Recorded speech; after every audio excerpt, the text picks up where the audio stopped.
और शरीर जड़ मन होने के नाते उसको अनुभव कर नहीं पाते, इसलिए धाम की महिमा भी सत्य में बताएगा। ये धाम मैं भगवत की लीला ललाम भूमि खाली क्या कहता है, भगवान की लीला ललाम भूमि। इसलिए भक्तों शास्त्र में क्या कृपा करिए, माया जाल उठाई जखन आंखी देखे सुविशाल चिन्मय भवन। इस धाम के ऊपर एक माया के जाल जो है बिछा हुआ है, क्या जाल बिछा हुआ है याद रखो। इसके बीच में पुस्तक है, जैसे शिव जी पार्वती को बोले क्या बोले, अरे कथा तो सुनो क्या बोलेंगे, इसलिए आप लोग सुन रहे हैं कि रो रहे हो, रोता बहुत सोता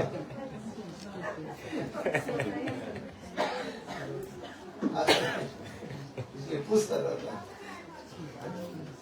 इसलिए कहा है क्या, माया ने कृपा करी माया जाल उठाए जखन आंखी देखे सुविशाल चिन्मय भवन। भजन करते करते गुरु विष्णु की सेवा आदि करते करते जब हमारी सेवान्मुख वृत्ति आ जाएगी, वृत्ति आएगा सेवा करने की वृत्ति आएगी, और धीरे धीरे माया देवी कृपा करके ये चिन्मय भूमि का दर्शन करें, ये चिन्मय भूमि तब दर्शन हो। कृपा करी माया जाल उठाए जखन आंखी देखे सुविशाल चिन्मय भवन। ये चित वस्तु की तो हम दर्शन, क्योंकि जड़ आंखों के द्वारा हर वस्तु दिखाई पड़ता है, और चित वस्तु के द्वारा चित वस्तु की अनुभव होता है, चिन्मय वस्तु। जैसे हम भोजन पान आदि करते हैं, ठंडी गर्मी आदि अनुभव करते हैं, जड़ शरीर के द्वारा जड़ वस्तु का अनुभव होता है। ठीक उसी प्रकार चिन्मय वस्तु के अनुभव करने के लिए चिन्मय हमें क्या होनी चाहिए, इंद्रिय आदि होनी चाहिए। कहा गया अतस्य कृष्ण नामादि न भवेद ग्राह्य इंद्रिय सेवन कोई ज्यादु संगवश होते। भक्ति रसामृत सिंधु में श्लोक से महापार इस श्लोक को जो है उद्धृत करके बताया, अतः कृष्ण नामादि न भवेद ग्राह्य। कृष्ण के नाम रूप गुण लीला आदि ये सब क्या है, प्राग जड़ शरीर के जरा जड़ रंग की तरह नहीं होगा।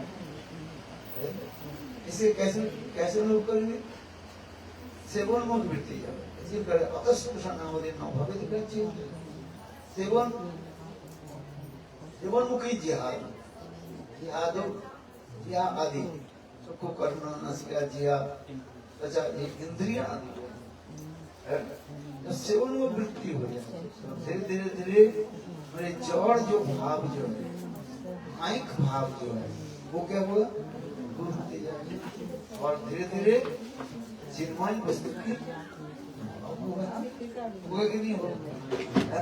अरे आप तो ना तो बोलो, इसलिए कहा जाता है प्राग वस्तु। ऐसे लोग गुरु वैष्णव की अनुगत्य में सेवा करने के लिए उत्कंठा के साथ सेवा में होनी चाहिए। एक सुंदर जो दिव्य स्थान जो है कहीं अपराध ना हो जाए, इसलिए अधिक हमें क्या देना चाहिए, ध्यान देना चाहिए। सावधानता घटी दुर्घटना सावधानता घटी, और इसलिए सावधान इसे कहते हैं साधु सावधान करो अवधान। असाधु के सावधान करके क्या करो, वो तो असाधु है ही इसके लिए। और में आप थैले लगाते हैं घर के, चोरी कौन करता है, साधु करते नहीं, मैं साधु करता है। साधु के लिए ही ताला लगाया जाता है, असाधु के लिए क्या लगाएगा, वो तो कोई भी तोड़ कर ले जाता है। साधु के लिए करते हैं, बड़ा विचार सुन लो, आज समझ साधु के लिए कह रहे हैं, साधु अपना और साधु के लिए कह रहे हैं। हाँ समझे तात्पर्य क्या है? भजन करने के लिए जो हम जाते हैं, ये समस्त अनर्थों के हम कैसे दूर करें, यानी इस अच्छी तरह से समझना चाहिए। आदु श्रद्धा, ततो साधु संग, भजन क्रिया, अनर्थ वृत्ति, निष्ठा, रुचि, आसक्ति, इसके बाद भाव, ये तुम्हारे क्रम है। और साधु तो भजन नहीं करे, साधु के भी भजन करे, तो असाधु क्या करे, जितने भी बोलो कुछ नहीं। अंगार रस तो धो देना, लीनता न मुंचते, कैला है, कैला को आप जितने भी गंगा जल से धो, वो कैसे रहेगा? अच्छा, वही कैला को जो है आप करे प्रवेश, कैला में यदि आप यदि लगाओ तो कैला क्या हो जाएगा?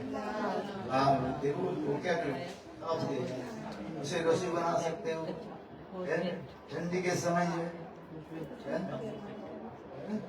आप सेक सकते। वस्तु तो है, किंतु वस्तु की सारा कार्य हमें करना पड़ेगा। हम इसलिए कर रहे हैं, किसको यदि भजन करना है तो ये हमें देखना पड़ेगा। क्या देखना पड़ेगा? अपराध कैसे हम अपराध छड़ी कृष्ण नाम अनोले पड़े। हम पहले अपराध की तरफ अधिक ध्यान दें। यदि अपराध के तरफ हम ध्यान नहीं दिया और सारी कथा सुन लिया, सब कुछ कर दिया, तो अंत में क्या मिलेगा? इसलिए कहा जाता है अपराध के तरफ। इसलिए हमारे भक्त ठाकुर की कृपा करी, माया जाल उठाई, माया जाल कब छूट जाएगा? माया जाल कब उठाएगा? मैंने माया जाल जो है, हम लोग जो हमने बैठे हैं, इसके ऊपर क्या है? एक माया की जाल बिछा हुआ आवरण है। ये जाल माने आवरण, माया की आवरण।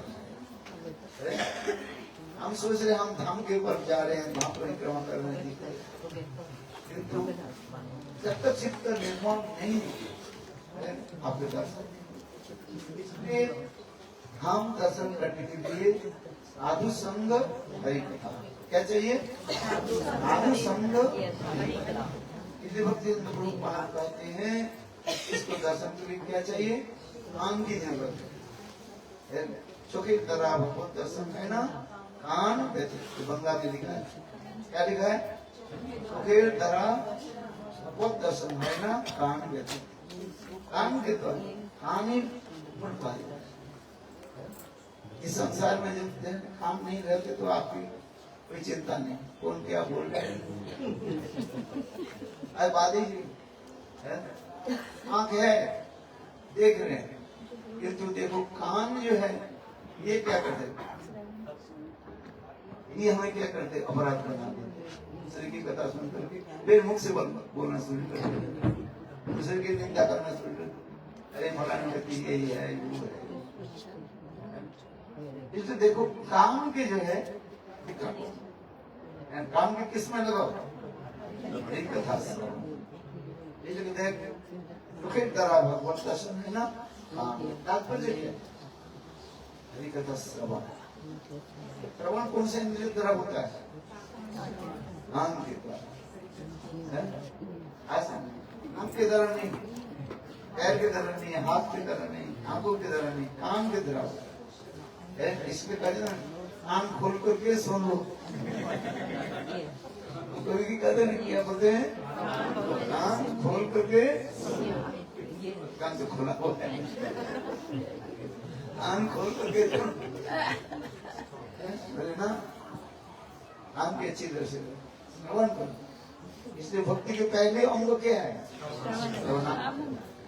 जितनी सुंदर श्रवण होगा, कान जितने खुला रहेगा उतना ही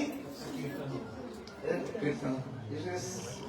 कान के खोल करके याद रखना, कान खोल करके सुनो। एक बार राधा जी मान कर कृष्ण विचार करने इसके मान को जब मैं भंग तो बहुत कुछ प्रयास की, किंतु राधा जी मानी नहीं। कृष्ण विचार करने लगे अभी क्या किया, अभी वंशी बदन करता हूँ। वंशी कृष्ण राधा जी और मैं सुनो सुनिए तब तो असर होगा। कान इसे राधा जी ने क्या किया, कान के अंदर में क्या रख दिया, रुई डाल दिया अच्छी तरह से, अटैच कर दिया।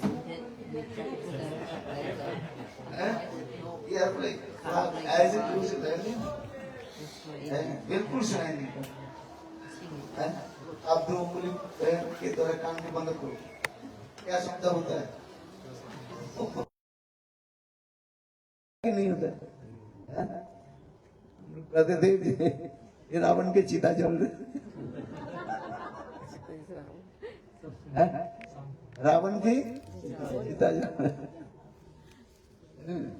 चिता और चिंता दोनों एक ही पर्यावाचक शब्द कहा जाए, देखने में एक ही जैसे। केवल बिंदी लगा हुआ, एक में बिंदी नहीं है। क्या बोला, चीता और चिंता। सुन लो अच्छी तरह से सुनो, चीता और चिंता। चीता क्या करता है, चीता समझते हो कि नहीं, चीता क्या करता है, अरे शरीर के मृत शरीर को जला दे। चिता में हम कहते हैं मृत शरीर को जला, ये चिता जल रही है, मृत शरीर के जल। और चिंता क्या करते हैं, बोले जिंदा शरीर को जलाते हैं,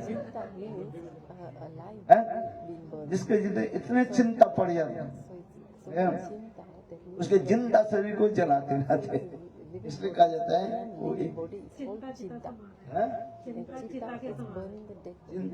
चिता चिंता चिता के समान है। कबीर के एक भी उसमें है, मैं वो सुना, केवल बोल चिंता चिता एक जैसे है, केवल चिंता में बिंदी है और चिता में बिंदी नहीं है। वहाँ के हिंदी में बिंदी लगाते हैं ना ऊपर, इतना ही एक ही जैसे। और चिता क्या करते हैं, जिंदा शरीर को एक क्या बोले मृत शरीर को जला, और चिंता बोले जिंदा शरीर को जलाते। चलो हम इसलिए कह रहे हैं राधा जी तो मान कर ली, और कृष्ण वंशी बजाना शुरू करते हैं। राधा जी ने किए कि कान में नहीं पारे, अब यहीं तक रहते, राधा जी पहले सुनेंगे नहीं, जाएंगे नहीं। अरे कृष्ण के वंशित धनी ऐसे है, वंशित धनी करेंगे सबको जाना पड़ता है ना, सुनेंगे इससे। किंतु देखो हम इसलिए कह रहे हैं श्रवण करो, भगवान ने कान दिया किस लिए, कथा सुनने के लिए, परचर्चा परनिंदा सुनने के लिए नहीं। जो परनिंदा परचर्चा आदि करते रहते हैं, सुनते रहते हैं, अगले जन्म में इसके कान नहीं दिया जाएगा। इसलिए भगवान रामचंद्र ने सुपर्णखा के क्या किया, कान काट लिया। चलो धाम के दर्शन जो है कैसे होगी, अनोखी दर अर्थात हरि कथा श्रवण आदि के। ये चिन्मय जो वस्तु, जो प्राक जो वस्तु, विशेष करके हम जहाँ पर आए एक गौर धाम जो है,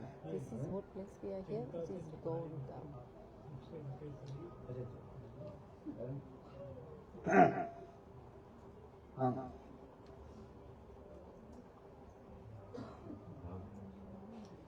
नवद्वीप धाम क्या मूल्य के माया कृपा करी माया जाल उठाए जखन आंखी देखी सुविशाल चिन्मय भवन।